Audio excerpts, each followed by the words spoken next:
एक समय की बात है। एक गांव में एक साहूकार रहता था। उसके 3 पुत्र और 3 बहुएं थी। एक दिन दोनों बड़ी बहुएं सुबह सुबह उठकर घर की साफ सफाई कर रही थी। तभी छोटी बहू उठकर आती है। अरे दीदी, आज आप इतनी जल्दी उठ गई? क्या बात है, कहीं जाना है? बड़ी जल्दी जल्दी घर का काम कर रही हो। हाँ हाँ छोटी, कल रक्षाबंधन है ना, हम दोनों आज अपने मायके जा रही है। अपने भाई को राखी बांधनी है। परंतु तुम्हें क्या पता रक्षाबंधन क्या होता है, तुम्हें तो भाई ही नहीं है। चलो मंजली, जल्दी जल्दी काम खत्म कर लो। छोटी को तो कहीं जाना ही नहीं, क्योंकि इसके तो कोई भाई ही नहीं है। हम दोनों को तो जल्दी से काम निपटा कर अपने मायके जाना है। सभी हमारी वहाँ राह देख रहे होंगे, माँ, पिताजी, भाई, भाभी। हाँ हाँ दीदी, सही कहा आपने, जल्दी जल्दी काम खत्म कर लेते हैं। और दोनों बड़ी बहुएं जल्दी जल्दी काम निपटा कर अपने मायके के लिए चली जाती है। और छोटी बहू उदास मन से श्री कृष्ण के पास जाकर बैठ जाती है। वह श्री कृष्ण की बहुत बड़ी भक्त थी। हे कान्हा, हे मेरे गिरधर गोपाल, मैं कैसी अबला नारी हूँ। ना ही मेरे कोई मायका है, ना ही कोई भाई है। सब अपने मायके जाते हैं और रक्षाबंधन, भैया दूज पर अपने भाइयों को राखी बांधते हैं, उन्हें तिलक करते हैं। पर मेरे तो कोई भाई ही नहीं, मैं किसका तिलक करूं, मैं किसको राखी बांधूं। और तभी कान्हा जी की मूर्ति से एक फूल आकर उसके आंचल में गिरता है। वह उस फूल को भगवान का आशीर्वाद समझकर अपने पास रख लेती है। और कुछ देर में छोटी बहू के ससुराल में उसके दूर के रिश्ते का कोई भाई आता है और उसके ससुर से कहता है, मैं आपकी छोटी बहू सावित्री के दूर के रिश्ते का भाई हूँ। कल रक्षाबंधन है, आप सावित्री को रक्षाबंधन मनाने के लिए मेरे साथ भेज दीजिए। परंतु आज तक तो इसका कोई भाई नहीं था, हमने तो इसके भाई के बारे में नहीं सुना। फिर तुम कहाँ से प्रकट हो गए? मैं कई सालों से विदेश व्यापार करने के लिए गया था, इसलिए मैंने इसकी कोई खैर खबर नहीं ली।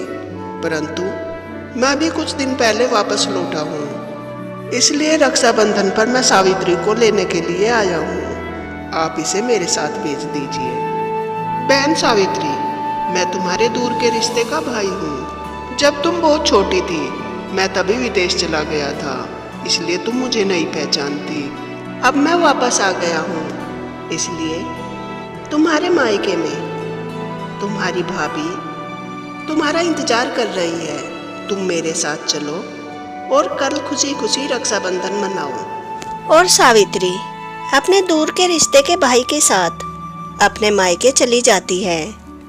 वह देखती है उसके भाई का एक आलीशान महल था।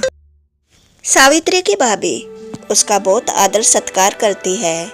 अगले दिन सावित्री अपने भाई और भाभी को राखी बांधती है। सावित्री के भाई भाभी उसे बहुत अच्छी भेंट देते हैं। अरे पिताजी, मैं भी देखता हूँ इसका नया भाई ये कहाँ से आकर प्रकट हो गया। आज तक तो इसका कोई भाई नहीं था, इसलिए उसे लेने मैं खुद जाता हूँ।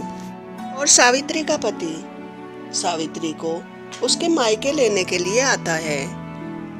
वहाँ इतना बड़ा महल देखकर वह अचंभित हो जाता है। उसके भाई भाभी उसका बहुत आदर सत्कार करते हैं। फिर वह सावित्री को लेकर अपने घर के लिए चल देता है। कुछ दूर आने पर, अरे सावित्री, मैं तो अपनी चादर तुम्हारे घर ही भूल गया। चलो एक बार मैं वापस जाकर चादर ले आता हूँ। अरे नहीं नहीं स्वामी, एक चादर के लिए आप इतनी दूर वापस क्यों जाएंगे?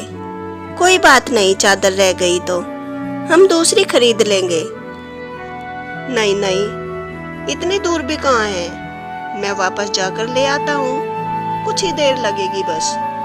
और जब सावित्री का पति उसके मायके में वापस जाता है तो वहाँ महल की जगह एक बगीचा था। महल वहां से गायब था और उसकी चादर एक पेड़ पर लटकी हुई थी। यहाँ तो कुछ भी नहीं है। कहाँ गया तुम्हारे भाई का महल? और कहाँ गए तुम्हारे भाई भाभी? कहाँ गया तुम्हारा मायका? अवश्य ही तुम कोई जादूगरनी हो, या फिर काला जादू करने वाली। हम सब पर अपनी माया कर रही हो। बताओ कौन हो तुम? और सावित्री का पति उसको मारने ही वाला था, तभी भगवान श्री कृष्ण प्रकट हो जाते हैं। ठहरो, सावित्री कोई जादूगरनी नहीं। सावित्री बचपन से ही मुझे अपना भाई मानती है, इसलिए रक्षाबंधन के दिन मैं उसका भाई बनकर आया था।